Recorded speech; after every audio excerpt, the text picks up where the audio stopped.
Bonjour à tous. Salut Simon. Et Quentin?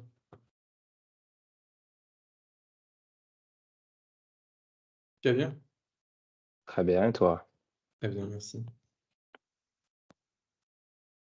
On va attendre un petit peu. Pas de souci. Je crois que après le lien LinkedIn, il y avait un lien Teams à nouveau. Il fallait mettre son nom et prénom. Donc je pense qu'il y a pas mal de gens qui sont en train de rentrer les infos. D'accord. Je crois qu'il y a déjà quelques personnes connectées.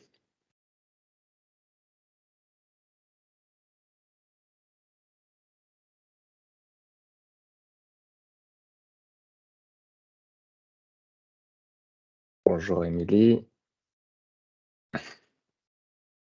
Je suis désolé, dans les réglages, j'ai muté tout le monde. Non pas que je ne veux pas entendre les gens, mais vu que je ne savais pas le nombre de participants, je me suis dit que ce serait plus simple de muter tout le monde et d'avoir juste le question-réponse ouvert par écrit.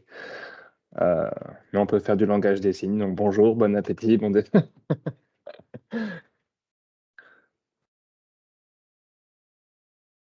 tout cas, tu as un beau fond arrière-plan. T'as vu ça? C'est Ouais.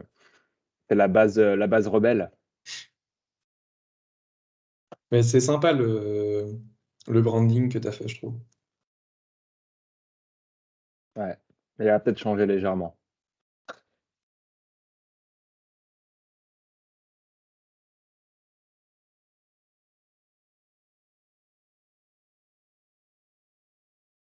Je vois quelques noms qui me parlent un petit peu. Je vois que Daria est là.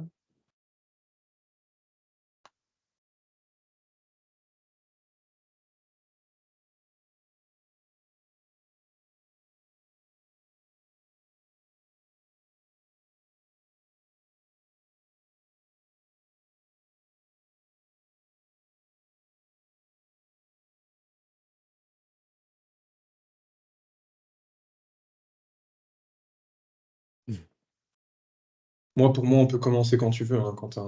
Ouais, on va attendre jusqu'à 35, les 5 minutes de politesse. Parfait. Salut Sofiane. Tu ne peux pas me répondre, mais je sais que tu es là.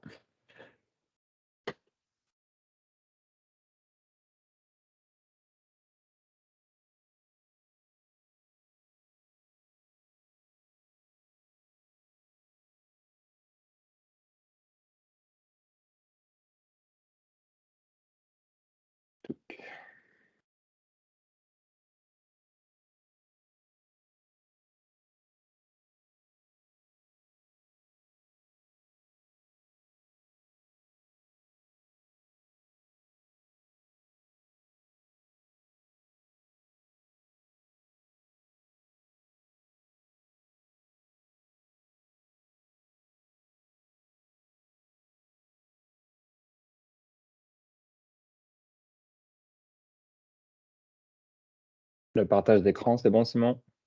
Ouais, c'est bon pour moi.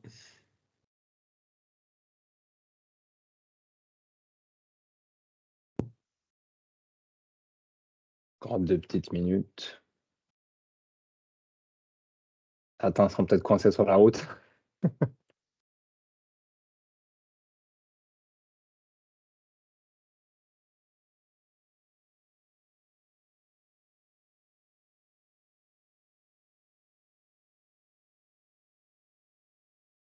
Je sais que ce soir, il y avait un événement, le juriste de demain, le lab, qui a été annulé aussi pour cause de problèmes de trafic. Ah.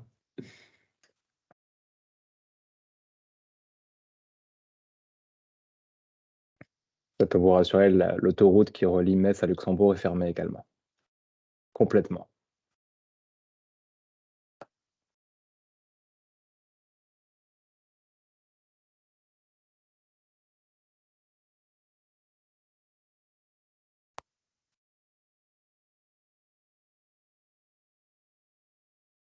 Eh bien, on va commencer alors, hein, s'il y a d'autres personnes qui arrivent à nous rejoindre en cours de route. C'est pas un souci. Donc bonjour à tous, merci d'être là aujourd'hui pour cette première masterclass de Legal Jedi à propos des secrets sur l'automatisation de documents juridiques. Et donc qui sera présenté par moi-même et par Simon. Avant de nous présenter rapidement un petit agenda de cette heure et demie qu'on va passer ensemble. Alors, je ne sais pas si on durera les 1 heure et demie en entier, mais j'ai préféré prévoir un peu de marge pour éventuellement répondre à vos questions à la fin. Donc, au niveau de l'agenda, donc on va déjà se présenter avec Simon. Ensuite, on parlera des objectifs et des besoins, qui sont la première étape essentielle dans le choix d'un outil d'automatisation. Puis, de comment bien préparer un cahier des charges. Ça peut paraître évident, mais il y a là un cahier des charges un peu spécifique pour le choix d'un outil d'automatisation. On parlera ensuite de l'importance d'avoir une équipe bien constituée. Puis ensuite, on entrera dans le vif du sujet et le choix de la solution avant d'aborder un de mes sujets préférés qui est les modèles de documents. Et on verra qu'un modèle Word qu'on a dans son tiroir ou dans son Knowledge Center, c'est pas forcément un modèle qui est prêt à être automatisé au sens automatisation du terme. Donc on y reviendra. Ensuite, on parlera des façons de se faire accompagner par Legal Jedi ou par d'autres. Mais voilà, de l'importance de se faire accompagner parce que ce n'est pas un process qui est simple, ce n'est pas rapide non plus. Et ensuite, je vous raconterai quelques petites anecdotes du côté obscur et quelques petites mésaventures qui me sont arrivées dans l'automatisation de documents, mais qui vous permettront aussi de ne pas faire les mêmes erreurs. Et je pense que voilà, le partage d'expériences, aussi bien positives que négatives, est essentiel. Donc, ce sera pour finir. Et puis, on essaiera de garder quand même à la fin du temps pour répondre aux différentes questions. Bonjour à toutes les personnes qui sont arrivées depuis. Et bienvenue. Donc là, voilà, je laisse l'agenda encore quelques secondes pour que vous puissiez voir. Et puis, on va pouvoir commencer. Super. Donc, qui sommes-nous? Je vais commencer. C'est pas la galanterie, mais je vais commencer. Allez. Donc, moi, je suis Quentin Ramaget. Je suis juriste et légalop dans un gestionnaire d'actifs luxembourgeois, enfin franco-luxembourgeois, parce qu'on est présent dans les deux pays.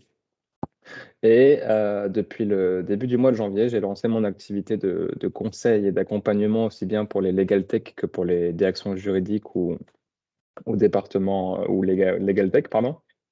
Donc voilà, mon temps est partagé entre les deux. Pour le moment, c'est plutôt 80% juriste interne et 20% du conseil, mais petit à petit, ça va tendre vers un équilibre un peu différent. Et donc voilà, mon objectif est voilà, d'accompagner des legal tech, des cabinets d'avocats, des directions juridiques dans leur transformation digitale, parce que c'est un sujet d'actualité et essentiel, mais c'est quelque chose qui n'est pas évident. Et justement, voilà, c'est apporter ma vision des choses, qui est une vision assez terre à terre, on va dire, euh, lente et pacifique, parce que voilà, il faut pas brusquer les choses, je pense, dans les transformations digitales. Donc c'est pour ça que je veux accompagner des équipes de juristes ou d'avocats dans une transformation progressive, en repartant de zéro pour arriver à un épanouissement dans un monde digital. Et donc j'ai le plaisir d'être là aujourd'hui avec Simon qui va se présenter. Simon qui est une connaissance, un prestataire et un ami. Tout Voilà, à fait. Simon. Tout à fait. Merci Quentin. Bonjour à toutes et à tous. Donc moi, je suis Simon Joly, le fondateur de Docify, une legal tech. On a commencé l'aventure il y a environ, je dirais, 4-5 ans maintenant. Et puis après une année et demie de R&D, on a lancé le produit sur le marché. Et donc, on est principalement présent Benelux, France. Et mon parcours, ancien avocat à la cour, avec environ un passage de 6 années dans un cabinet d'avocats du Magic Circle. Et puis après, pendant 2 ans, responsable juridique d'un fonds d'investissement américain. À la suite de ces expériences, j'avais identifié un besoin et c'est pour ça que j'avais eu l'idée de lancer Docify avec d'autres associés à l'époque. Voilà. Merci. On aura l'occasion donc tout au long de la présentation de te poser quelques petites questions pour apporter ton œil legal tech sur ce que je vais raconter. Bien sûr. Au moins de façon à ce que tout le monde puisse avoir la vue aussi bien du côté. Donc moi, je suis à la fois utilisateur de LegalTech, conseiller pour faire les bons choix, et Simon était lui ancien nécessiteux d'avoir des solutions, et maintenant il fournit des solutions. Donc voilà, vous aurez les deux perspectives. Et donc maintenant, on peut rentrer dans le vif du sujet et donc commencer par définir son objectif. Donc voilà, le but de cette masterclass, c'est de vous montrer les différentes étapes pour arriver jusqu'au choix et au déploiement d'un outil d'automatisation de documents. Et en partant finalement de l'origine, c'est-à-dire de quelques questions existentielles. Pourquoi, pour qui et comment? Alors, ça peut paraître assez bateau et basique, et pourtant, c'est des questions que si on ne se les pose pas, on peut passer à côté de l'objectif. Parce que bon, pourquoi, ça peut paraître assez évident, généralement, c'est pour gagner du temps, aller plus vite, produire plus, et donc indirectement gagner à la fois de l'argent, parce qu'on qui dit gagner du temps, de nos jours, dit gagner de l'argent. Gagner du temps, c'est aussi gagner un certain bien-être et équilibre pour les personnes qui produisent les documents. Donc ça peut paraître assez facile, et pourtant, c'est aussi le pourquoi, c'est qu'est-ce que je veux faire avec cet outil? Est-ce que c'est un outil purement interne? C'est-à-dire, est-ce que c'est juste mes équipes juridiques qui veulent juste produire plus et plus vite, donc je vais leur mettre à disposition un outil pour qu'elles puissent le faire? Est-ce que c'est quelque chose pour pouvoir déléguer la production de documents? Donc, est-ce que c'est l'équipe juridique, par exemple, qui va créer les modèles automatisés, mais ensuite, c'est les équipes opérationnelles qui vont s'en servir pour produire les documents de leur côté, sans avoir justement à chaque fois à aller vers le juridique pour les documents? Ou est-ce que c'est quelque chose qui va être carrément délégué à l'extérieur? Et pour ça, selon les outils, c'est possible. Je sais il y a une solution de LegalTech allemande, par exemple, qui s'est déployée dans tous les hôpitaux d'Allemagne, où là, en fait, les modèles sont fabriqués par des avocats, mais ensuite, c'est mis à disposition de tiers. Et par exemple, certains le connaissent sans doute, quand on crée des documents juridiques français sur des sites comme LegalStart, Open Contrat ou des choses comme ça, finalement, c'est une interface utilisateur, mais derrière, il y a des solutions d'automatisation, mais juste, voilà, elles sont mises à disposition de tiers qui ne sont pas connus, ce n'est pas des opérationnels internes, ce sont des tiers. Et dans ce cas-là, l'outil choisi ne va pas forcément être le même. Donc, si vous êtes en cabinet d'avocat, selon que ce soit pour un besoin interne ou pour déployer chez vos clients, le besoin n'est pas le même. Et dans ce cas-là, la solution idéale ne sera pas forcément la même.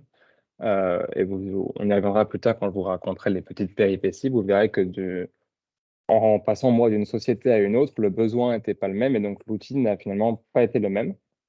Donc voilà, c'est des questions qui sont à la fois très basiques et pourtant pour lesquelles il faut vraiment prendre le temps de se les poser en prenant le recul nécessaire et en toute transparence avec soi-même, en interrogeant évidemment tout le monde, ça on y reviendra aussi. Euh, mais voilà, définir ses besoins, donc ça recoupe un peu et en même temps pas complètement. Et pour ça, la première idée reçue, c'est de penser que tous les documents s'automatisent de la même façon. On dit automatisation de documents, ok, très bien, hein. Donc là, document juridique, très bien, mais documents juridiques, c'est très large.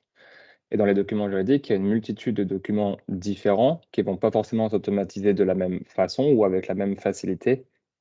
Et là encore, de savoir ce que vous voulez automatiser et pourquoi va ensuite guider le choix de tel ou tel outil.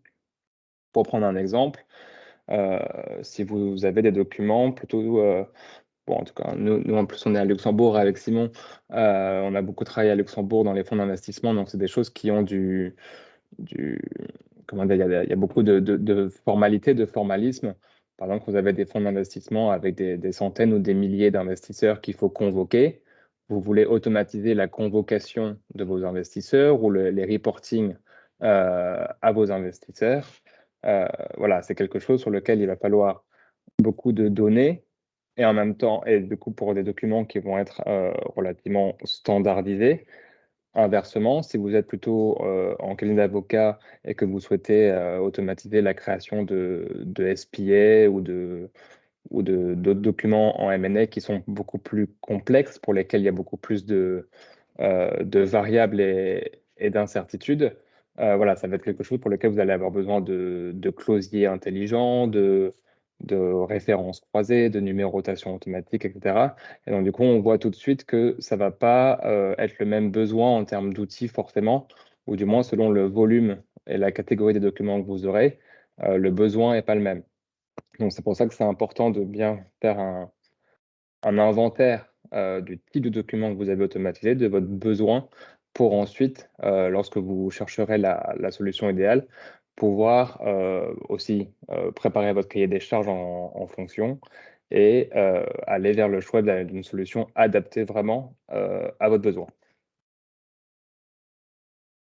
Ouais, Quentin, juste un point là-dessus, je pense que tu as raison. C'est toujours intéressant de faire une bonne étude de marché pour aller voir quelles sont les solutions qui sont offertes, parce qu'en fonction de la solution qu'on va choisir, va y avoir évidemment des différences.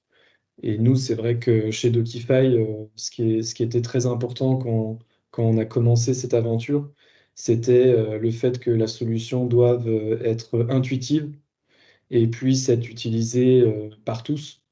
Parce que moi, quand j'étais avocat ou responsable juridique, donc in-house, ce qui me frustrait, c'était de ne pas être autonome et de potentiellement dépendre de quelqu'un d'autre.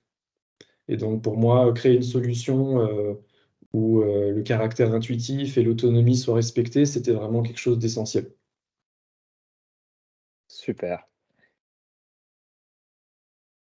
Le point suivant, c'est le cahier des charges. Donc, une fois qu'on s'est posé les questions, on va dire, existentielles et de base, à savoir pourquoi j'ai besoin d'un outil, pour qui, pour faire quoi, où est-ce qu'il va être déployé, il va falloir créer quand même un cahier des charges parce que si vous arrivez face à des vendeurs de solutions aussi sympathiques soient-ils comme Simon, si vous n'avez pas un cahier des charges qui va vous permettre non pas il n'y a pas de subir la démonstration, mais du moins, vous ne pourrez pas l'orienter. Le cahier des charges va vous permettre vraiment de vous mener la recherche plutôt que de la subir. Et pour ça, pour moi, je pense qu'il y a une technique relativement à la fois très simple et efficace, c'est de se faire un tableau à double entrée, ou du moins plutôt une liste, on va dire, avec à la fois les catégories. Donc ça, on y reviendra un tout petit peu plus tard dans les catégories, mais grosso modo, qui vont être euh, qu'est-ce que je veux en termes de fonctionnalité technique? Par exemple, je veux un closier, je veux du multilingue, je veux avoir les chiffres en lettres, je veux avoir les dates dans tous les formats, je veux avoir telle ou telle fonctionnalité, je veux que mon closier dynamique, si je mets à jour une clause, ça aille se mettre à jour automatiquement dans tous mes contrats ou pas. Je veux une solution qui va venir piocher de la donnée dans d'autres bases internes, dans mon CRM, dans n'importe quoi. Je veux quelque chose qui va être avec de la signature électronique à la fin ou pas, quelque chose qui marche avec mes autres outils, que ce soit la signature électronique, que ce soit d'autres bases de données, avec SharePoint, avec Microsoft, peu importe.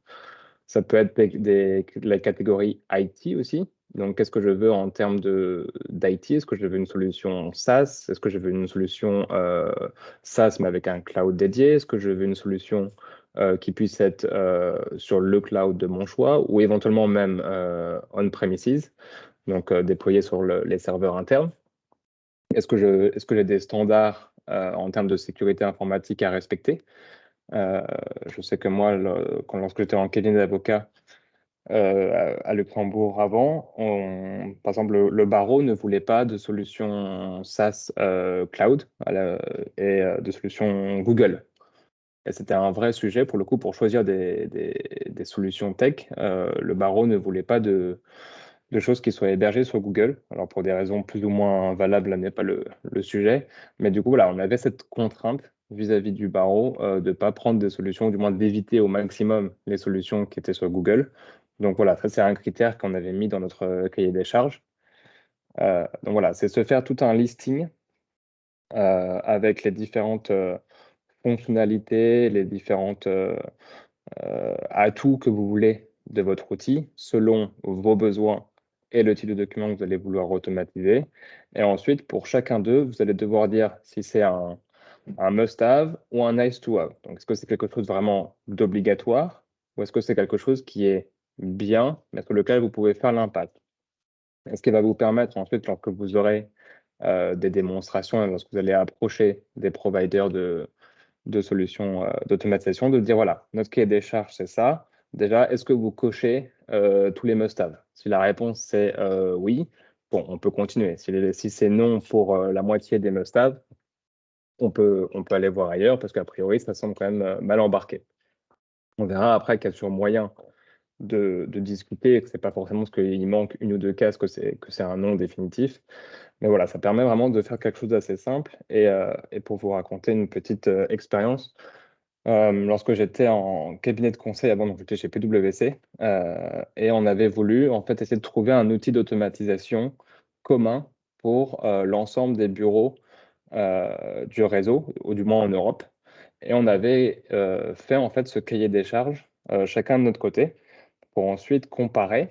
Et chaque bureau avait présenté l'outil qu'il était soit en période de test, soit qu'il avait déjà adopté. Et on voulait voir si finalement il n'y en avait pas un qui ressortait du lot pour essayer de l'adapter au niveau groupe. Et déjà, on a vu que le cahier des charges était extrêmement différent, parce que selon les pays, les juridictions, il y avait des besoins qui étaient absolument très différents. Nous, à Luxembourg, on avait besoin absolument d'outils qui géraient très bien le bilingue, parce que tous nos actes, en tout cas les actes notariés, sont généralement dans deux langues, français-anglais ou anglais-allemand ou français-allemand, alors que par exemple le bureau à Londres, c'était que des documents en anglais.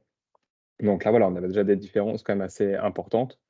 Et après des mois de workshops, de partage et de démonstration, chacun de nos outils respectifs, on était plus ou moins reparti avec chacun l'outil qu'on avait déjà avant ce workshop.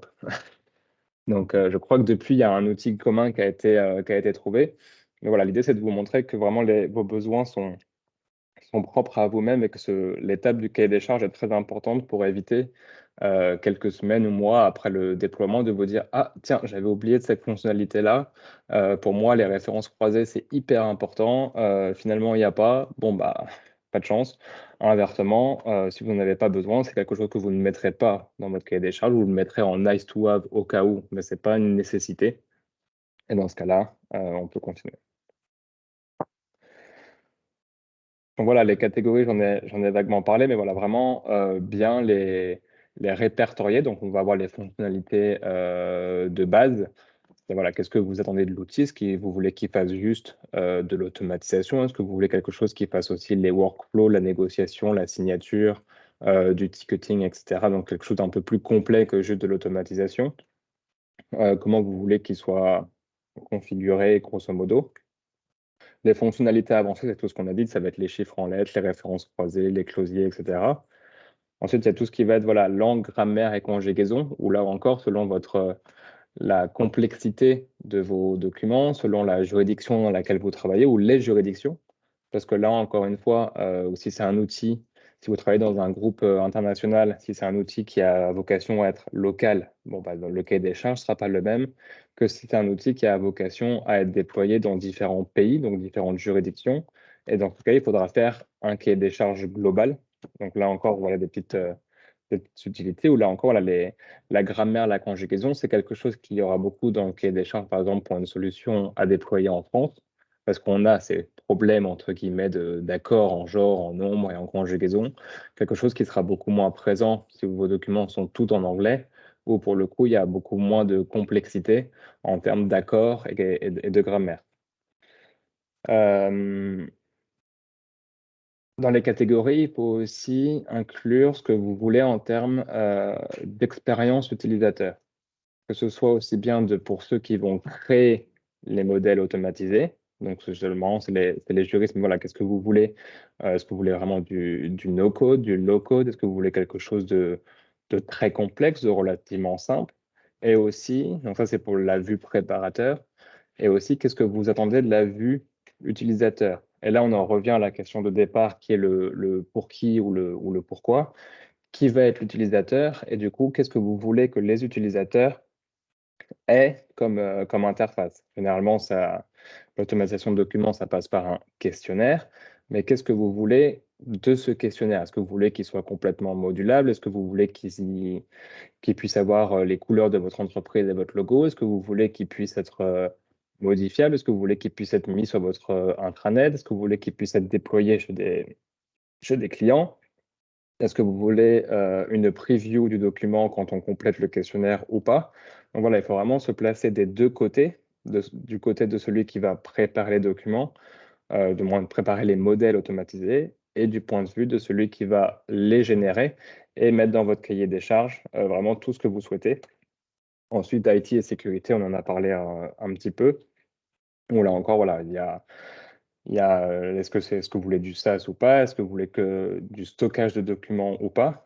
Selon que vous êtes une société réglementée, ou du moins, alors en France, je ne sais pas exactement, c'est pas ma spécialité, mais selon que vous êtes surveillé par l'AMF ou quoi, vous pouvez avoir des contraintes supplémentaires en termes de choix de vos solutions informatiques.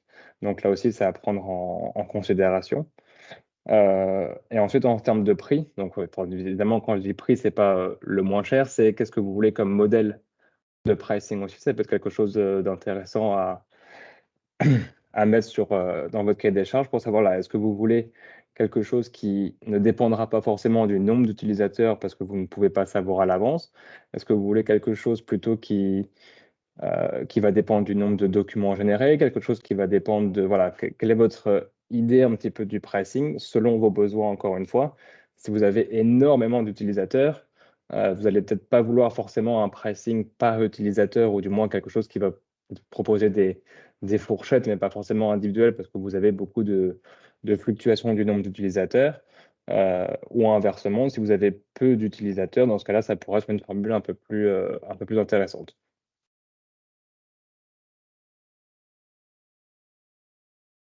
Donc voilà, l'idée reçue, c'est de se dire, une fois qu'on a fait notre cahier des charges, je vais aller voir les offres sur le marché, je vais discuter, faire des démos et je vais chercher celle qui coche toutes les cases. Alors, si vous la trouvez, tant mieux. Si vous la trouvez pas, ce n'est pas grave en soi. C'est pour ça que c'est important de bien séparer les must-have des nice-to-have. C'est pour voir où est-ce qu'il y a vraiment quelque chose qui est une vraie condition au choix de la solution, parce que ça, vous ne pouvez pas y échapper, c'est un vrai besoin. Et qu'est-ce qui est un plus, qui peut être bien, mais qui n'est pas vraiment nécessaire. Et va alors commencer une phase de discussion avec les providers qui vont cocher tous vos must-have ou presque, pour voir ce qu'ils peuvent vous proposer pour venir cocher les dernières cases. Parce que c'est pas parce qu'une solution ne coche pas toutes les cases à un instant T ou lors d'une démo qu'elle ne le cochera pas une semaine après. Chaque éditeur de tech a une roadmap. Simon, je suis sûr, en a une bien remplie aussi sur des mois, voire des années, de la même manière que Apple a une roadmap pour l'iPhone 12, 13 jusqu'à 25. Donc voilà, ils ont une roadmap, ils savent où ils vont. Déployer des solutions et les rendre accessibles, ça prend du temps, donc tout n'est pas disponible dans l'instant T. Et c'est là qu'il va falloir discuter avec votre interlocuteur pour savoir comment ça marche en termes de développement. Donc, est-ce qu'il y a des choses qui sont prévues déjà sur la roadmap? Et si jamais il y a des choses qui ne sont pas prévues, généralement, il y a deux alternatives qui sont, est-ce que le prestataire peut faire du développement personnalisé? Donc là, voilà, vous avez un besoin très spécifique d'une fonctionnalité. Est-ce que le prestataire peut vous faire ce développement-là pour vous et quelles sont les conditions de temps et de tarif? Et parfois, sur des solutions qui sont plus matures ou qui ont plus de volume, vous allez avoir la possibilité de remonter vos besoins, mais pour le coup, il n'y aura pas de développement personnel, mais ça va être ajouté dans une sorte de roadmap alimentée par les besoins des différents clients. Et si le besoin revient de façon récurrente de la part de plusieurs clients, alors ce sera développé par le prestataire. Généralement, c'est sans coût supplémentaire parce que ce n'est plus du développement personnel, mais c'est juste basé sur les feedbacks des clients. Donc ça, c'est quelque chose qu'il faut discuter pour, encore une fois, mesurer comment l'outil peut répondre à tous vos besoins, à quel prix et dans quel timing.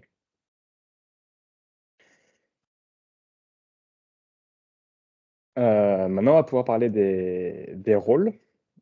Donc pourquoi parler des rôles? Parce que le choix d'un outil d'automatisation, ça ne va pas se limiter à l'équipe juridique ou à une ou deux personnes. C'est vraiment quelque chose qui doit euh, englober un ensemble de parties prenantes pour que le choix et la mise en place soient réussis.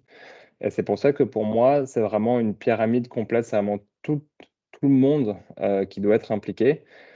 Et plus en détail, ça donne, pour moi, je pense que le management, alors selon la taille de l'entreprise, évidemment, ça va être le management, carrément le directeur général ou le chef d'équipe, si c'est une entreprise, une multinationale, ce sera peut-être pas le PDG qui va le faire, mais le management, dans tous les cas, a un rôle de développement d'une culture digitale qui va, elle, être nécessaire pour que le choix de la solution, parce que voilà, choisir une solution d'automatisation de documents, c'est pas juste prendre un nouvel outil. Ça va ensuite entraîner un changement de la façon de travailler, de produire les documents, de déléguer peut-être certaines tâches.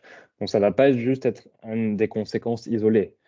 Une fois que votre outil sera déployé et utilisé par un certain nombre de personnes, c'est vraiment une nouvelle façon de travailler et c'est pour ça qu'elle doit pouvoir s'inscrire dans une culture digitale et innovante. Et c'est là que le management joue un rôle assez important. Ensuite, vous allez avoir ce que j'appelle moi les champions ou éventuellement des legal-up. Alors, les legal-up ne sont pas des champions, hein. C'est vraiment deux rôles séparés, mais qui jouent un peu le même rôle. Le champion, ça va être un peu le référent. C'est-à-dire que quelqu'un dans votre entreprise à qui ça va parler, qui va vouloir s'impliquer peut-être davantage que les autres, aussi bien dans le choix que dans la mise en place et le suivi de l'outil après sa mise en place. Et du coup, c'est quelqu'un qui aura peut-être davantage de formation, quelqu'un qui sera un peu plus expert et qui va servir en fait de point de contact entre vraiment la masse, on va dire, des utilisateurs et l'éditeur. Donc, il va servir un peu d'interface entre les deux. Donc, ça peut être un champion interne, ça peut être un legal op interne aussi ou externe. Pardon.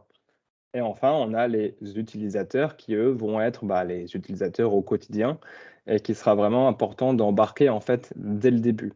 L'idée n'est pas qu'on ait un chef de projet qui se dise, allez, on va mettre en place un outil d'automatisation, il a l'accord de son supérieur, ils font tout le cahier des charges, tout ça tout seul, ils signent, ils déploient, et ensuite seulement d'informer les utilisateurs, tiens, en fait, les gars, vous avez un nouvel outil d'automatisation, le voilà, ça marche comme ça, débrouillez-vous. Là, c'est l'échec garanti à peu près à 90%. Donc, c'est important d'aller vraiment chercher les utilisateurs dès le début, de leur dire, voilà, allez voir vos équipes, de quoi avez-vous besoin pour produire des documents de façon automatisée, euh, et de noter vraiment toutes les idées, tous les besoins, et d'impliquer les utilisateurs finaux dès le début. C'est vraiment une étape hyper importante pour garantir une réussite de la mise en place. Donc voilà, idée reçue, pas besoin d'impliquer tout le monde dès le départ. Surtout pas. C'est vraiment de haut en bas et de bas en haut le choix et la mise en place doit se faire. Sinon, ça va forcément coincer. Si vous n'avez pas une culture interne de l'innovation du digital, ça va poser des problèmes parce que aussi qui dit culture dit aussi d'un point de vue financier, le jour où vous allez aller voir votre CFO pour lui dire, voilà, j'ai repéré un outil super pour automatiser les documents, ça va me coûter X milliers ou dizaines de milliers d'euros par an. S'il n'y a pas une culture du digital et de l'innovation dans l'entreprise, ça va lui paraître absolument énorme. Mais pourquoi? Pourquoi une telle somme? Pourquoi une telle somme pour du juridique? Ça marche très bien comme ça.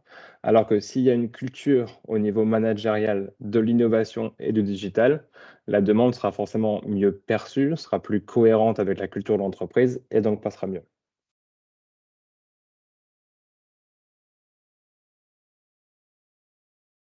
Et toi, Simon, alors généralement, quand tu échanges avec des prospects ou des clients à qui généralement justement as-tu affaire? Je dirais évidemment nos premiers interlocuteurs sont souvent des personnes avec un background juridique, mais pas que, et surtout peu importe le niveau d'expérience. C'est ça qui m'a toujours un peu interpellé depuis qu'on a commencé à commercialiser notre solution. C'est qu'il n'y a pas de règle, il faut aller uniquement approcher les personnes plus seniors qui ont le pouvoir décisionnel. Parfois, Et même, même souvent, c'est surtout les personnes plus juniors qui sont peut-être parfois plus ouvertes et qui vont être plus réceptives à l'idée d'essayer une nouvelle technologie pour les aider, parce que c'est aussi souvent ceux qui sont dans le dur et qui vont les premiers bénéficier de tous les effets positifs de l'automatisation, par exemple. Et puis nous, évidemment, on s'adresse bah, oui, à ceux qui vont prendre les décisions, comme tu disais, le DAF, les CFO, euh, parfois directement le dirigeant de la société, tout dépend de la taille, et département administratif, comptable, il n'y a pas vraiment de règles. En fait, je pense, comme tu le sais, à partir du moment où une personne, peu importe son cœur de métier, produit des documents euh, elle-même ou lui-même avec une certaine régularité et un certain degré de standardisation, il peut y avoir un business case pour l'automatisation. Et ça me fait penser que j'ai totalement oublié de le mentionner, mais dans les personnes à impliquer, il y a le département informatique, votre DSI, Oui, à qui il ne faut pas oublier d'en parler. Et là, c'est comme les utilisateurs, c'est relativement dès le début, parce que de toute façon, pour faire votre cahier des charges sur la partie IT et sécurité, vous aurez besoin de les interroger sur la configuration actuelle des systèmes réseau de votre entreprise pour savoir s'il y a certaines contraintes ou pare-feu ou système ou je ne sais trop quel fait qui fait que voilà, il y a certaines contraintes dans le choix. Donc voilà, la DSI est à impliquer aussi dès le début. Je suppose, Simon, que toi aussi, tu as assez régulièrement affaire à des interlocuteurs qui font partie de l'équipe IT pour justement les discuter non plus de la partie vraiment production de documents, mais de la partie système de Docify par rapport à tes clients. ouais, mais nous, c'est souvent les derniers impliqués. C'est très rare que ça arrive, mais c'est très rare qu'on commence à parler directement avec les responsables IT, parce que souvent, eux, en tout cas dans notre expérience à nous, ils vont attendre que les équipes concernées expriment un intérêt. Et donc, une fois que ces équipes-là ont exprimé leur intérêt, bah là, une fois que le business case est validé, bah là, ils vont intervenir pour s'assurer qu'effectivement, notre solution, d'un point de vue technologique, tient la route. C'est Très d'ailleurs pour bien. ça que récemment, on a décidé de passer une certification ISO, mais il y a plein d'autres certifications aussi. Parfait. Mais disons que jusqu'à présent, l'IT n'a jamais, enfin en tout cas en ce qui nous concerne, n'a jamais été le point bloquant. Je pense Oui. que le principal, c'est qu'il y ait un business case bah, pour des utilisateurs au sein de l'entreprise en question. Hmm.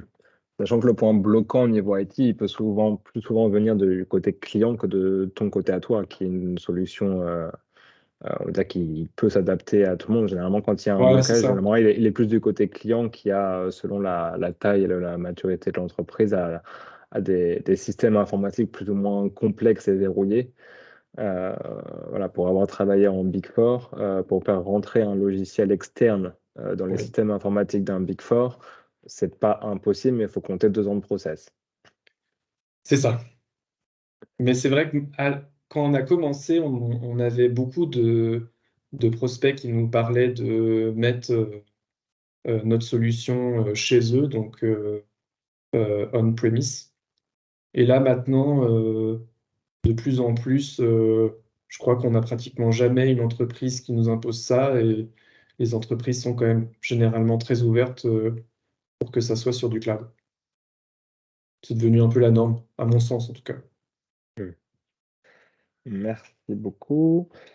Maintenant, on va rentrer un petit peu plus dans le choix de la solution. Et là, dans le choix de de la solution, il va falloir faire une hiérarchie des normes. Voilà, un terme qui parlera un peu plus aux avocats et aux jurys, cette fameuse hiérarchie des normes. Moi, j'avoue que la hiérarchie des normes françaises, je l'ai oubliée. Donc, je vais me concentrer sur la hiérarchie des normes automatisation de documents. Euh, Et c'est pour ça qu'une fois que vous avez votre cahier des charges avec vos must-have, vos nice-to-have, il faut aussi bien classer tout ça selon un ordre de priorité. Alors moi, j'ai classé selon mon point de vue, mais voilà, après, c'est à adapter par chacun. Mais pour moi, le premier, c'est l'IT et la sécurité, parce que si ce n'est pas possible, ce n'est pas possible. Quel que soit le besoin, même si les équipes juridiques supplient la DSI de prendre cet outil, si pour X raison il y a un réel blocage d'IT ou de sécurité, ça ne passera pas. Il n'y a même pas à discuter, ça ne passera pas. Ensuite, vous avez vos must-have de votre cahier des charges. Donc voilà, ceux-là, s'ils ne sont pas tous cochés ou quasiment tous cochés, ça va être le deuxième élément le plus important. Ensuite, on va avoir l'expérience utilisateur. Donc, j'ai juste mis sous le sigle UX. Voilà, c'est bien ça, c'est l'expérience utilisateur qui est à la fois mal au troisième et en même temps, elle peut aussi être première. Parce que si vous avez un outil qui est parfait d'un point de vue IT sécurité, qui coche toutes vos cases must-have, mais qui est un cauchemar à utiliser parce que l'expérience utilisateur est extrêmement mauvaise, alors oui, ça fonctionnera, mais non, vous ne l'utiliserez pas. Et au bout de 1 mois, 2 mois ou 6 mois, l'outil ne sera plus utilisé. Vos équipes vont revenir au modèle Word classique en disant l'outil, il est là, mais il est trop compliqué, je comprends rien. C'est pas clair et ce ne sera pas utilisé. Donc oui, il est à la fois troisième, et en même temps, il pourrait presque être premier, parce qu'il est essentiel pour les utilisateurs, en tout cas, d'avoir un outil qui soit facile d'utilisation, qui soit clair.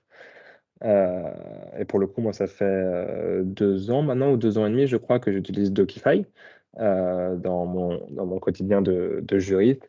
Et c'est quelque chose qui était essentiel pour moi, c'est la facilité. Je n'ai pas eu besoin de beaucoup d'heures de formation de la part de Simon pour pouvoir l'utiliser. Je crois qu'il m'a montré un coup lors de la démo, peut-être 2 heures après. Et je pouvais m'en servir. Après, on a complété pour pousser sur certaines fonctionnalités plus complexes. Mais j'ai pu produire mes premiers documents facilement parce que c'était clair. On arrivait sur une plateforme claire, facile. On savait où aller pour générer un document. Donc ça que c'est à la fois troisième dans la hiérarchie des normes et en même temps ça vient presque en premier ex aequo. Mais ce que ça ne va pas être un point bloquant pour le choix de la solution. En revanche, ça va être un point bloquant pour son utilisation à long terme. Et en dernier, on a les nice to have. Donc, ces petits plus qui sont bien à voir, mais pas nécessaires, et que pour le coup, vous pourrez discuter avec votre fournisseur pour voir si petit à petit, ils peuvent arriver dans les fonctionnalités disponibles. L'essai. Ça, c'est quelque chose d'assez essentiel. C'est que souvent, bon, sur les sites des éditeurs où on nous fait des démos. Parfois, on nous propose d'essayer pendant 7 jours. Vous avez 7 jours offerts, vous avez 30 jours offerts. Alors, parfois, on n'ose pas, parfois, il n'y a pas. Et c'est quelque chose, je pense, d'assez important parce que pour moi, il n'y a qu'en essayant qu'on se rend compte vraiment de comment ça marche. Et justement, pour tester l'expérience utilisateur, parce que généralement, le prestataire ne va pas non plus faire une formation complète avant une démo. Si vous avez une période de démo ou d'essai, vous allez être rapidement briefé sur comment ça marche de base. Et ensuite, c'est un peu à vous de bidouiller avec l'outil pendant cette période de démo pour vous faire une idée un peu plus neutre que celle de la démo. Et pour le coup, c'est quelque chose, je pense, sur lequel j'insiste et je pense que c'est très utile parce qu'il y a quelques années en cabinet, quand on avait voulu choisir un outil, on avait poussé 2 solutions à prolonger les essais parce qu'on voulait vraiment être sûr de notre choix. Et on avait réussi quand même à négocier, je crois que c'était 3 mois avec l'un et 6 mois avec un autre, de phase d'essai, en leur expliquant que bah, voilà, on avait quand même différents documents à essayer, des documents quand même assez complexes. On voulait voir si les équipes comprenaient bien comment ça marchait, si c'était facile d'utilisation. Donc voilà, c'est quelque chose qu'il ne faut pas hésiter à discuter avec les fournisseurs, de discuter la période d'essai, de bien savoir si elle est disponible, de combien de temps elle dure, si elle peut être prolongée, pour vraiment se faire sa propre idée pouvoir tester son cahier des charges aussi. Donc, si vous avez une période de démo, prendre votre cahier des charges et vraiment tester tout ce que vous avez noté dans vos must-have, voir que ça marche vraiment. Donc voilà, c'est quelque chose qu'il faut pas hésiter à faire pour vraiment se faire son idée.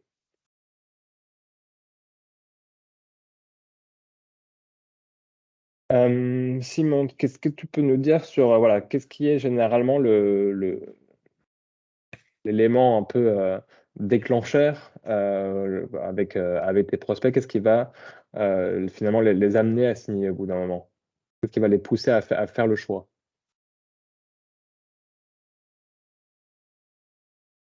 Bah, je dirais que ce qui pousse les gens à faire le choix pour en tout cas passer à une solution d'automatisation, c'est évidemment qu'il y a un besoin qui résulte probablement d'une frustration. C'est-à-dire probablement des personnes qui ont l'impression de passer beaucoup de temps à dupliquer de manière manuelle des documents pourtant assez standards. Et du coup, ils ont moins de temps à allouer à des tâches à plus forte valeur ajoutée. En Mmh. tout cas, moi, c'est par là que je suis passé. Et du coup, ça faisait naître une véritable frustration qui peut quand même avoir un impact sur la motivation, sur le choix de carrière, euh, sur beaucoup de choses. Moi, je sais que quand j'étais avocat, bah, du coup, j'avais moins l'envie d'aller chercher des dossiers dans mon département plus intéressants qui m'auraient peut-être permis de déguiser mon expertise juridique et un peu de me différencier par rapport à d'autres collègues pour essayer de monter plus vite. Donc moi, ça avait un vrai impact. Donc je dirais que ouais, le point débloquant, c'est quand même si la solution va être capable de t'aider et de répondre à ton besoin. Ce qui peut être le point bloquant de notre part, bah, c'est que parfois on arrive trop tard. Donc, c'est-à-dire qu'ils ont déjà mis en place une autre technologie. On a déjà eu le cas plein de fois où en fait ils avaient mis en place une technologie en pensant que ça allait répondre à leurs besoins. Et en fait, quand ils ont commencé à l'utiliser, ils se sont rendus compte que c'était absolument pas ce qu'il leur fallait. J'ai notamment en tête un cabinet d'avocats qui avait pris une technologie d'une start-up lituanienne et en fait, ils pensaient qu'ils allaient automatiser leurs documents. Et en fait, c'était un espèce de workflow CRM et où il n'y avait absolument pas de fonctionnalité d'automatisation de documents. Donc nous, on est arrivé après, ils ont vu notre technologie, ils ont dit ouais, c'est super, mais le problème, c'est que la confiance dans les prestataires de services, dans les nouvelles technologies était cassée. Donc du coup, eh ben, ils ont préféré ne pas tester une nouvelle solution par peur d'être trop déçus. Parce que comme tu le sais, Quentin, c'est souvent un investissement. Donc même certaines personnes sur leur temps un peu libre qui sélectionnent des prestataires de technologie. Et du coup, bah, s'ils se trompent, ça peut avoir, ils peuvent le Mmh. prendre un peu personnellement. Donc c'est pour ça que je suis entièrement d'accord avec toi. Il faut quand même vraiment bien prendre le temps de choisir la bonne solution. Ouais. Et puis après, évidemment, il faut une tarification qui soit adaptée, parce que souvent, quand on fait de l'automatisation, on peut un peu promettre monts et merveilles. Mais moi, mon expérience fait que finalement, tant que les gens n'ont pas commencé à utiliser la solution et tant qu'ils n'ont pas commencé à vraiment voir de leurs yeux tous les effets bénéfiques que ça avait sur leur activité, bah, on a beau leur expliquer par A plus B que ça va les rendre plus productifs, ils vont faire telle économie, parce que tu disais toi-même que le temps c'est de Mmh. l'argent. Finalement, ils ne le croient pas vraiment. Mmh. Ce que je peux comprendre, parce qu'il y a il y a tellement de technologies qui finalement ne remplissent pas vraiment les promesses. Et donc, du coup, bah, il faut mettre en place une tarification qui soit adaptée pour pas que ça devienne un élément bloquant. Super, merci pour ces précisions vues depuis l'autre côté et comment tu as pu convaincre tes clients de franchir le pas. Euh, Maintenant, on va parler des fameux modèles. Donc, vous savez, ces petits documents, généralement Word, que l'on a rangés dans notre dossier modèle, où on a toute une arborescence de modèles, et quand on les ouvre, on a des documents qui sont des documents que l'on a l'habitude de rédiger, dans lesquels on met entre crochets ou avec des croix ou des choses comme ça, des cases à remplir. Donc, ça, c'est des modèles qu'on utilise quand on n'a pas de solution d'automatisation, où justement on va à tout ce qui est pas fixe, que ce soit le nom, le prénom, le nom de la société, des chiffres, etc. On va venir mettre entre crochets les informations à compléter comme un texte à trous. Euh, et beaucoup pensent que voilà, le modèle, il est là, et qu'il n'y a pas besoin d'y retoucher, sauf que les modèles que l'on a pour une version non automatisée ne sont pas du tout des modèles qui sont prêts à être automatisés. Ce que je veux dire par là, c'est que avant de se lancer dans l'automatisation de vos modèles, il va falloir repartir de zéro et repasser à travers tous vos modèles, accepter de les critiquer, de les changer, de déplacer des virgules. Je ne sais pas s'il y a des avocats dans la salle et ils comprendront la subtilité, mais voilà, les avocats ne sont pas très friands de déplacer quelque chose qui a été agréé dans le modèle, et que si la virgule est là, elle est là.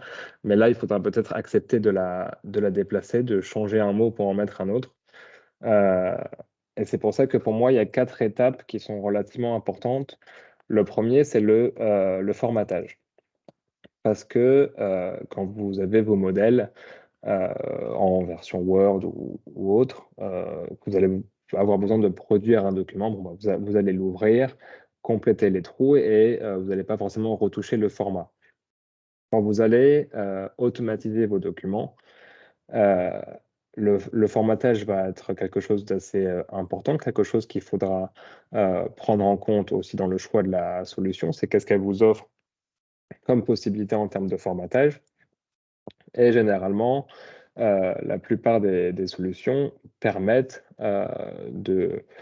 d'utiliser une certaine trame commune ou de dupliquer un modèle automatique existant pour en faire un autre en repartant de la même trame.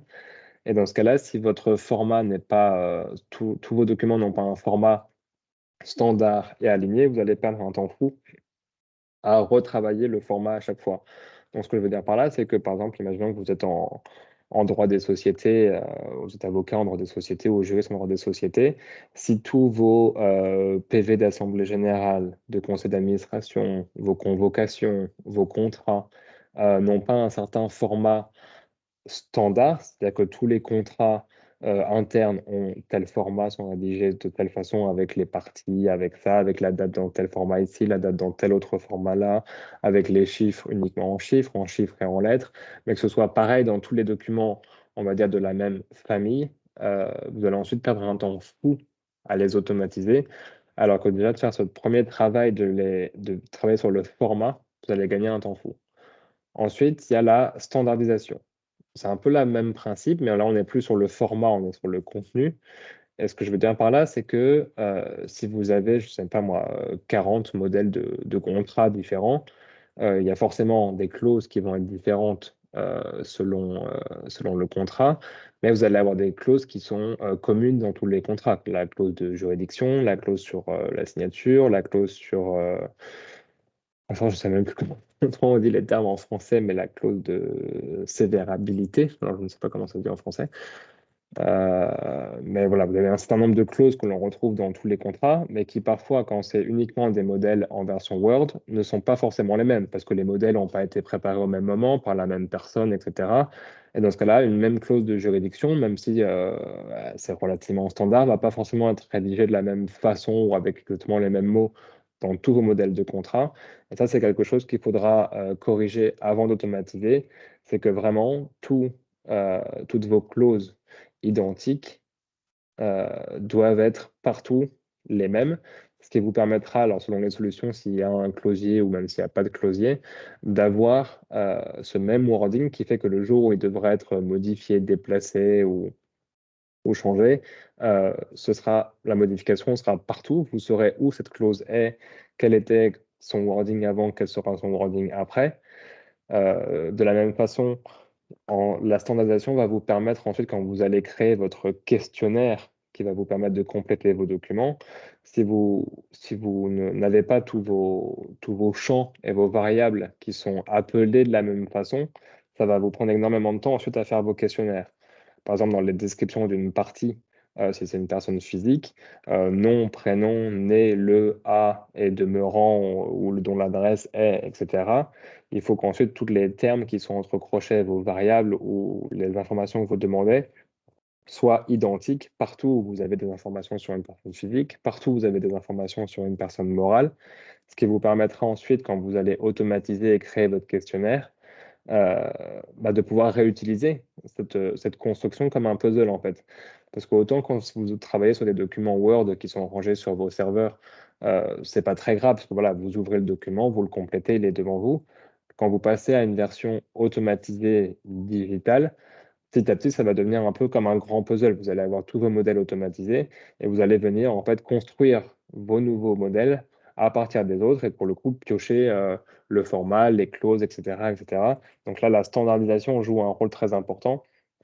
Mais c'est quelque chose qui prend du temps parce que c'est accepter de repasser sur tous ces documents, de se dire est-ce que vraiment tout est essentiel? Est-ce que vraiment j'ai besoin de tout ce blabla, de toutes ces subtilités, ou est-ce que je peux pas faire des clauses plus facile, plus standard. C'est là que le langage clair peut jouer aussi un rôle très important, en essayant de reformuler de façon plus simple vos contrats. Si vous voulez faire un travail de reformulation de vos contrats ou de vos documents pour les passer en langage clair, leur automatisation est le moment idéal de faire les deux, parce que ça vous permettra de vous simplifier aussi l'automatisation après derrière. Et ensuite, une fois que vous aurez revu vos modèles, le format, la standardisation, de passer à la vérification, donc vérifier qu'ils sont tous cohérents aussi bien au sein de chaque modèle qu'entre eux, et enfin de les faire valider avant mise en digitalisation.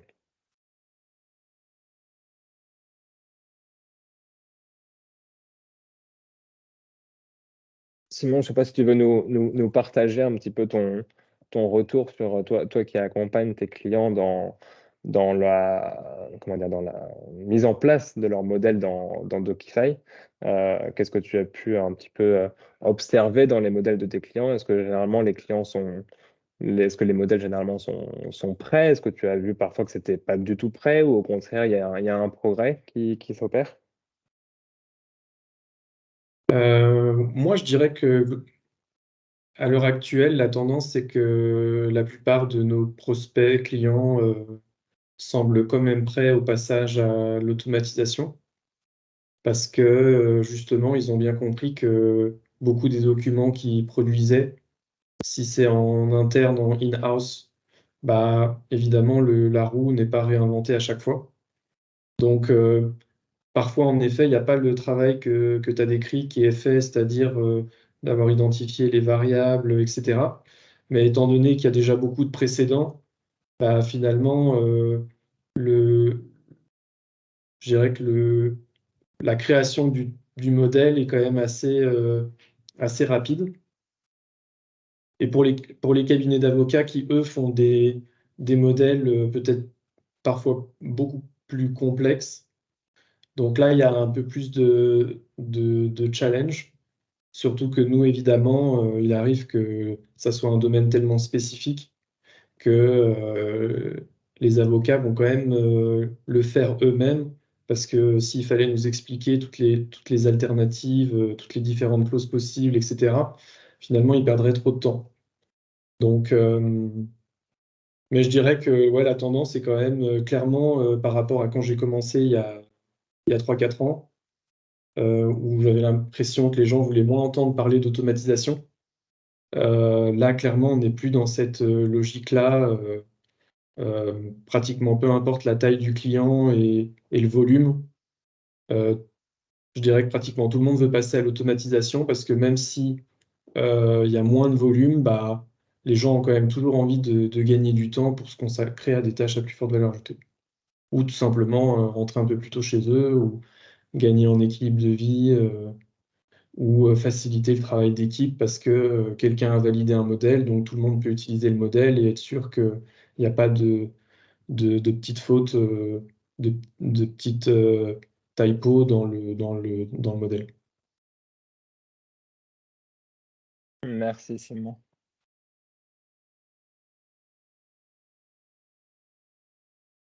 Maintenant, on va pouvoir parler de l'importance de se faire accompagner par Legal Jedi ou d'autres, mais non, plus sérieusement. Pourquoi se faire accompagner? Je dirais que c'est déjà parce que ça peut se faire à tout niveau et à tout moment. Donc, comme je l'écris, en amont, pendant et en aval. Ça peut être en amont, au moment de se poser la question de choisir un outil d'automation de documents, de se faire accompagner sur l'identification du besoin, des objectifs, la préparation du cahier des charges, la sélection de l'outil, la négociation, la mise en place. Ça peut être pendant, donc là pour le coup c'est expliqué Simon qui lui accompagne ses clients dans l'automatisation de leurs documents en les aidant justement à les digitaliser. Donc ça, c'est vraiment pendant le process.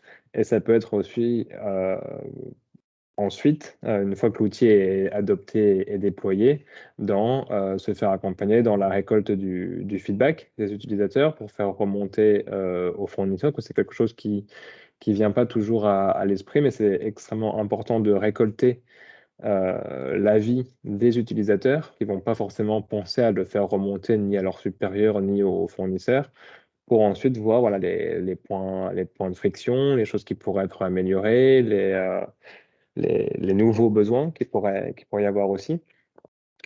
L'accompagnement, il peut se faire aussi bien de loin que de près. Donc, ça peut juste être quelqu'un qui va vous accompagner sur des questions ponctuelles, sur juste vous aider à structurer votre cahier des charges, quelqu'un qui va juste vous aider à vous recommander un outil ou vous partager d'expérience, comme ça peut être voilà, quelqu'un qui va être beaucoup plus près de vous sur une vraie gestion de projet plus ou moins complète de A à Z ou presque.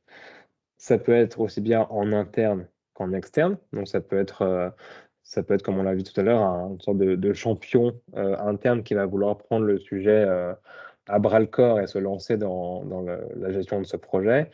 Ça peut être un legal-op en interne, comme ça peut être un legal-op en externe ou toute personne voilà, qui fournit ce genre d'accompagnement. Et ça peut être sur, encore une fois, voilà, tous les aspects. Ça peut être sur la partie uniquement se faire accompagner pour revoir ces modèles, parce qu'une fois quand on a le nez dedans, quand c'est des modèles qu'on a construits soi-même, qu'on a mis des années à créer, la partie où il faut se remettre en question, retravailler ces modèles, les standardiser, les formater, c'est pas forcément évident quand on est à l'intérieur, alors que justement se faire accompagner sur cette partie-là, ça peut être intéressant pour avoir un œil externe, une relecture. Ça peut être sur la partie purement IT et sécurité aussi. Ça peut être se faire accompagner sur la partie culture digitale aussi.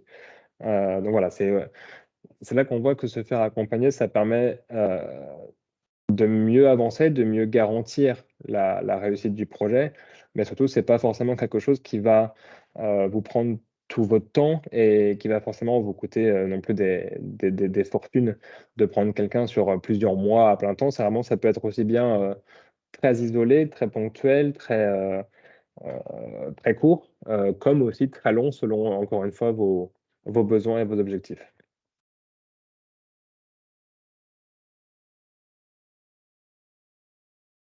Simon, je sais pas si tu es toujours là.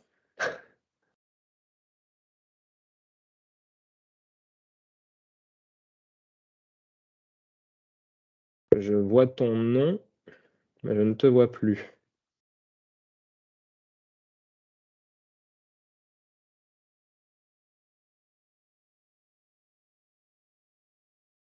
On a peut-être un petit souci avec Simon, c'est pas grave, je vais continuer et puis dès que Simon la connexion remarche, il pourra répondre à la question. Ah, c'est tu revois là. Oui, désolé, j'ai été coupé. Dis-moi. Non, donc je parlais de l'importance de se faire accompagner. Justement, si tu veux nous partager un petit peu comment Docify accompagne ses clients en plus de juste leur fournir une solution, qu'est-ce que tu proposes, toi, justement, pour pas les laisser seuls avec leur solution? Quel niveau d'accompagnement tu proposes? Bah, nous, en fait, merci déjà de me donner l'opportunité de présenter cet aspect. C'est vrai que donc nous, on est une legal tech, et il y a beaucoup d'avocats, d'anciens avocats qui font partie de cette aventure.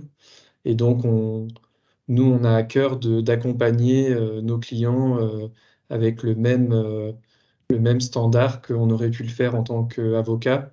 Donc, on veut être là à tout moment pour les aider pour le moindre blocage, pour pour que justement, il n'y ait pas d'obstacle au passage à l'automatisation. Mais c'est vrai que parfois, ça peut être très intéressant de travailler main dans la main avec un Legal Ops comme Legal Jedi.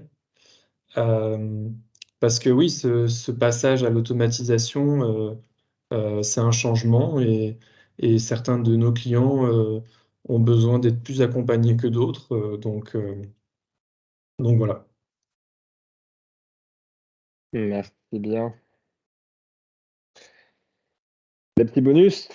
Non, pas les petits bonus, mais deux choses. La première, c'est un retour d'expérience. Donc, je vais vous partager une expérience pour le coup négative, mais pour qui va un peu venir illustrer ce qu'on s'est dit jusqu'à maintenant. Et en fait, pour montrer voilà, que la définition de vos besoins et de vos objectifs est très importante, de même que le cahier des charges. Et pour vous illustrer ça, en fait, donc quand j'étais en cabinet d'avocat avant, donc on a fait tout le processus pour sélectionner un outil, donc cahier des charges, essai, période d'essai, 6 mois de période d'essai. On a choisi un outil qui était très bien, qui répondait à nos besoins, qui était facile d'utilisation, etc. Et lorsque j'ai changé d'entreprise il y a 2 ans et demi, donc je suis passé juriste interne pour le coup, j'ai voulu aussitôt automatiser la production de documents parce que c'était quelque chose que je connaissais bien et je me suis dit, bah, je connais un outil que j'utilise depuis que j'ai utilisé pendant à peu près 2 ans en cabinet d'avocat. Je connais bien l'outil, je connais les prix, je connais la façon dont ça fonctionne. Hop, hop, hop, je vais reprendre le même outil. Du coup, ça a été très vite, même pas besoin de refaire la période de démonstration. J'ai juste demandé un tarif pour le coup adapté à mes nouveaux besoins. J'ai présenté ça à ma directrice juridique qui a dit, OK, pas de souci, je te fais confiance. Si tu le connais, c'est que c'est bien, on y va, on souscrit. On a souscrit, sauf que finalement, le besoin, en fait, était plus le même. Je suis passé d'un besoin type cabinet d'avocat, c'est-à-dire que j'avais des modèles de documents, mais avec d'inconnus, on va dire, beaucoup de variables, beaucoup de champs vides. Euh, et donc, il me fallait quelque chose qui puisse répondre à ce besoin de complexité avec des questionnaires relativement longs et complexes. Parce que voilà, en cabinet d'avocat, on ne connaît pas d'avance la typologie des clients, leurs demandes, ce dont ils vont avoir besoin. Donc, on a des modèles qui sont quand même assez light, entre guillemets, à juriste interne, où pour le coup, bah, j'avais déjà une bonne partie des informations. Par exemple, si je prends l'approbation des comptes, bah, voilà, les entreprises, les sociétés qui sont dans mon périmètre, je les connais, j'ai toutes les informations. Donc du coup, la partie variable de mes modèles est beaucoup plus fine. En revanche, je ne veux pas avoir à taper à chaque fois ce nom de la société, le nom de l'actionnaire, etc., parce que c'est des informations que j'ai déjà. Et en fait, je me suis retrouvé avec un outil, certes, très bien, mais qui n'était plus adapté à mon besoin parce qu'à chaque fois que je voulais faire un document d'appro des comptes, bah, il fallait que je retape la société, l'actionnaire, je remplisse mon questionnaire. Et, euh, et en fait, c'est comme ça que j'ai découvert Docify il y a maintenant 2 ans, qui justement répondait beaucoup mieux à ce besoin parce que ça fonctionnait avec une base de données dans laquelle je rentre toutes mes informations sur mes sociétés. Et ensuite, quand je génère des documents, toute cette partie-là est déjà remplie et je gagne un temps très important. Donc voilà, c'est pour vous montrer que c'est pas parce qu'on connaît bien un outil, parce qu'un outil est performant, qu'il est forcément performant pour tous les besoins et pour tous les objectifs.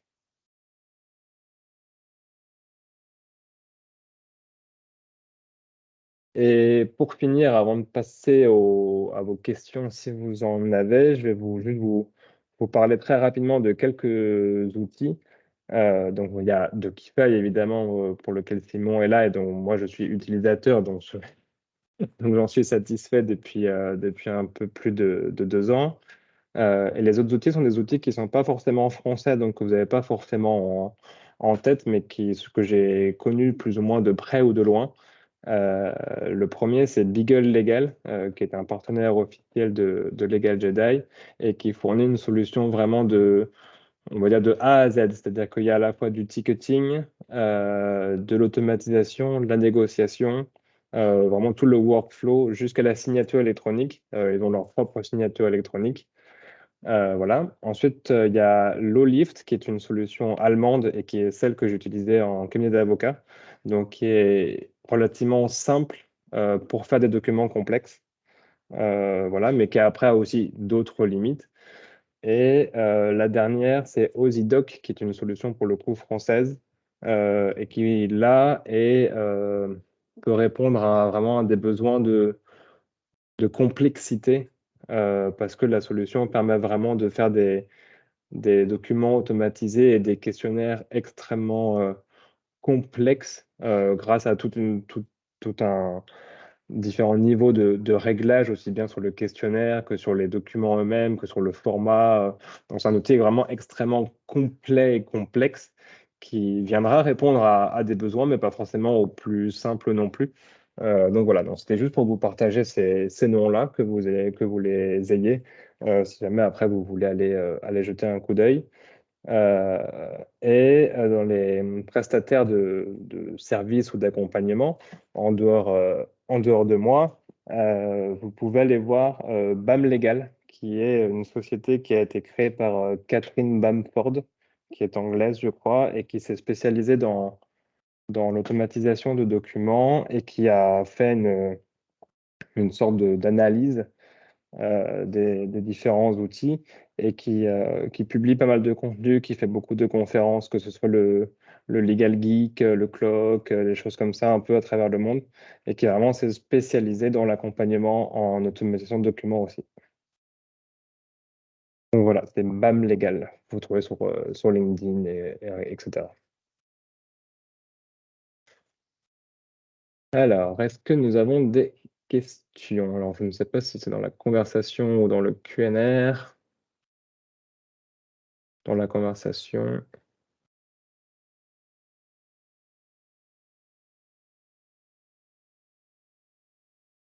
Que l'un d'entre vous a des questions par hasard? Questions, commentaires, tout ce que vous voulez. Je sais qu'il est déjà 2h moins le quart, certains doivent y aller également.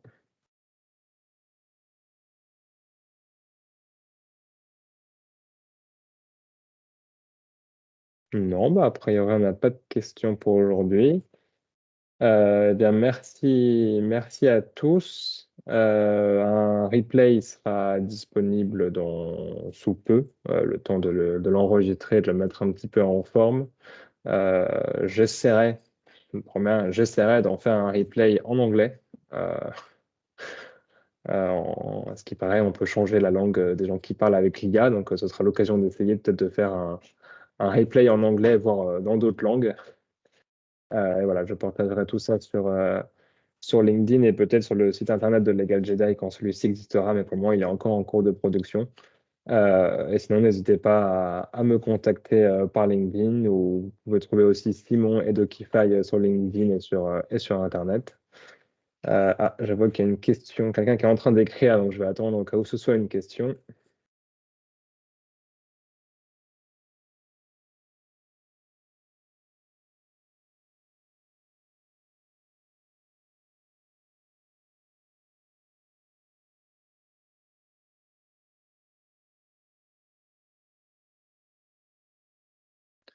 Pourquoi ne pas évoquer Séraphin légal dans l'écosystème des propositions? Alors encore une fois, ce n'est pas un choix discriminant de ma part, mais c'est juste que voilà, je préfère mentionner des solutions que j'ai déjà vues plus ou moins quand même de près. Donc, je sais qu'il y en a énormément d'autres, que ce soit dans l'écosystème français ou étranger. Alors, c'est que pour le coup, moi, mes solutions sont plutôt en majorité étrangère, soit Lolift ou Beagle Légal.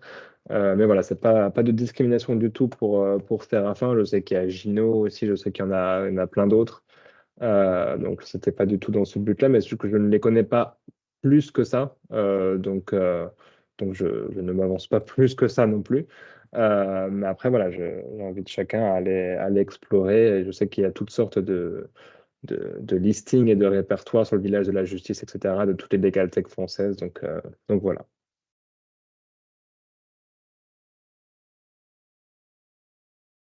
Ah, peut-être une autre question.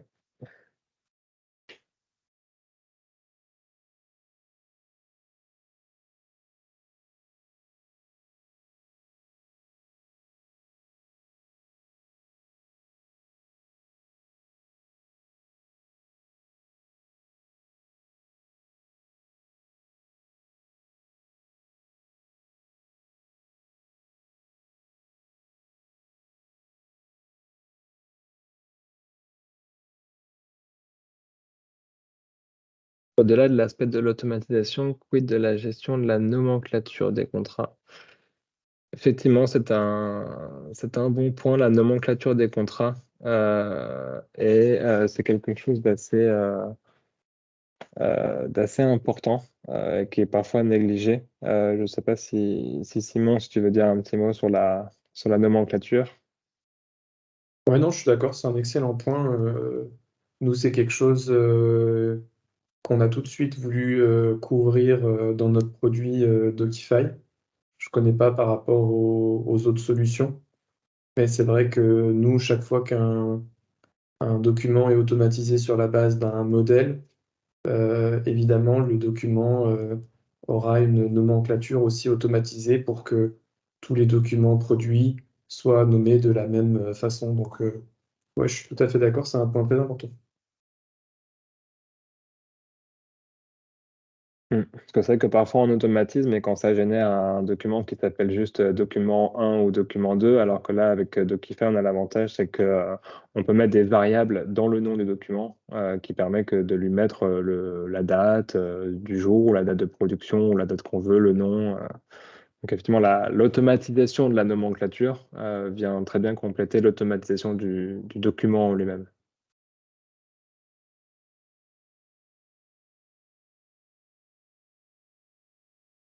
Très bien. Eh bien, merci à tous. Merci à ceux qui sont encore là. D'autres, je sais, ont dû partir, mais on a chacun nos contraintes de travail aussi. Et puis, normalement, la prochaine masterclass ou webinaire aura lieu d'ici un mois ou deux et sera sans doute sur les aspects pratiques de la signature électronique. Donc, pas sur ses conséquences juridiques, mais plus sur sa gestion pratique, même si l'un est lié à l'autre. Voilà, donc plus de détails à venir, mais tout sera communiqué sur LinkedIn. Merci à tous, merci Simon, Merci à tous, merci bonne, Quentin. bonne fin de journée et bon week-end. Week-end.